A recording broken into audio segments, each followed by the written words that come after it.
limite da raiz quadrada de x ao cubo mais 1 sobre x mais 1, quando x vai para menos 1. Antes de começar a resolução, aproveite a nossa seção na Amazon, com muitos produtos a preços acessíveis. Link na descrição deste vídeo. Bom, em primeiro lugar, nós vamos calcular o limite de dentro da raiz, no caso em que x vai para menos 1. Então vamos pensar nesse limite. Eu quero saber se existe e qual é o valor desse limite aqui, ó, x ao cubo mais 1 sobre x mais 1. Bom, em primeiro lugar, nós vamos observar que x ao cubo mais 1 pode ser escrito como uma soma de cubos, portanto tem uma identidade, que é x mais 1 vezes x ao quadrado menos x mais 1. Isso aqui dá exatamente x ao cubo mais 1, tá? Portanto, o que eu posso fazer? Se eu escrever x ao cubo mais 1 sobre x mais 1, eu estou escrevendo isso aqui como igual a x ao quadrado menos x mais 1, né? Eu passei para lá dividindo. Claro, aqui a gente está sempre supondo x é diferente de menos 1, né? Não pode se esquecer disso. Como o nosso limite aqui tem x indo para menos 1, e isso é um ponto de acumulação, não tem problema, ele é sempre diferente de menos 1. Ok. Agora veja, essa função aqui é uma função contínua, uma polinomial do segundo grau, portanto é contínua. E aí existe, né, o limite de x indo a menos 1 da x quadrado menos x mais 1, ele é igual a simplesmente quanto? Bom, é o menos 1 ao quadrado menos menos 1 mais 1. Isso aqui dá 1 mais 1 mais 1, isso aqui é igual a 3. Portanto, nós podemos escrever o seguinte, esse limite existe e ele é igual ao limite, né, melhor dizendo, de x quadrado menos x mais 1, que, como a gente acabou de calcular, é igual a 3. Pronto, esse limite existe. Agora que a gente já concluiu o limite da função x ao cubo mais 1 sobre x mais 1, eu quero fazer mais uma observação apenas. Eu quero mostrar para você que essa função é sempre positiva.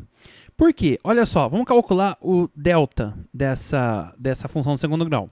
É b ao quadrado, então é menos 1 ao quadrado, menos 4 vezes 1 vezes c, que é 1. O 1 aqui é o do a, né?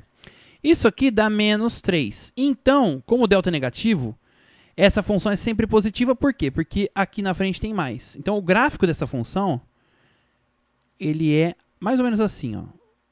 Tá? Então, é tudo positivo. Tá vendo? Então, a imagem dela é sempre positiva. Isso é importante. Por quê? Eu vou usar esse teorema aqui, ó. Sejam f e g duas funções tais que a imagem da f está no domínio da g.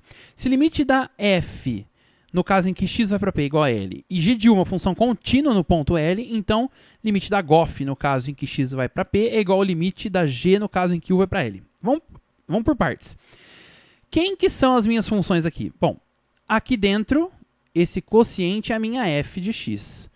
E a raiz quadrada de u é a minha g de u. Essa é a ideia que eu quero passar para você. Então, ó, vamos escrever aqui com os domínios. Bom, a f, ela vai dos reais sem o menos 1 até os reais, só que a gente já sabe que é os reais positivos, então vamos colocar aqui reais positivos. Poderia ser os reais como contradomínio, mas a gente sabe que a imagem dela é apenas os reais positivos. E a gente sabe que a x vai para x ao cubo mais 1 dividido por x mais 1. A g, ela vai dos reais positivos, pode incluir o zero, até os reais. Também é positivo, mas não importa aqui. E o u vai para a raiz quadrada de u. Bom, como a nossa imagem da f, ela é só os reais positivos, como eu mostrei para você, porque isso aqui virou a função do segundo grau, então isso aqui evidentemente está contido no domínio da g, que é o próprio real positivo. Agora eu vou calcular os limites, ou só explicar aqui, né? Escrever. Bom, eu já sei que o limite da f, no caso em que x vai para menos 1, quem que é o p aqui? O p igual a menos 1, né? Ele é igual a 3, né? A gente acabou de calcular aqui, ó, aqui em cima. E qual que é o limite da g de u, no caso em que u vai para quanto? 3. Olha o teorema aqui, ó. 3, contínua no ponto L, que é o limite da f. Bom, isso aqui é o limite da raiz quadrada, só que a raiz quadrada é uma função contínua, a gente sabe disso. Portanto, isso aqui é a raiz de 3. Então, eu vou concluir usando o teorema. Olha só, vou escrever o seguinte. Esse cara aqui é o limite de x indo a menos 1 da função gof. Porque gof, g é a raiz, e dentro da raiz foi o x ao cubo mais 1 sobre x mais 1. Gof de x.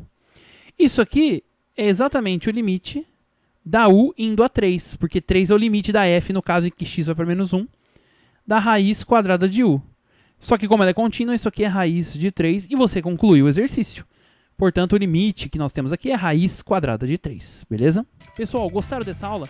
Deixem aqui nos comentários o que vocês acharam e também as dúvidas que vocês eventualmente tiverem, ok? Não se esqueçam de se inscrever no nosso canal, porque eu estou trazendo sempre mais conteúdo para vocês. Bons estudos!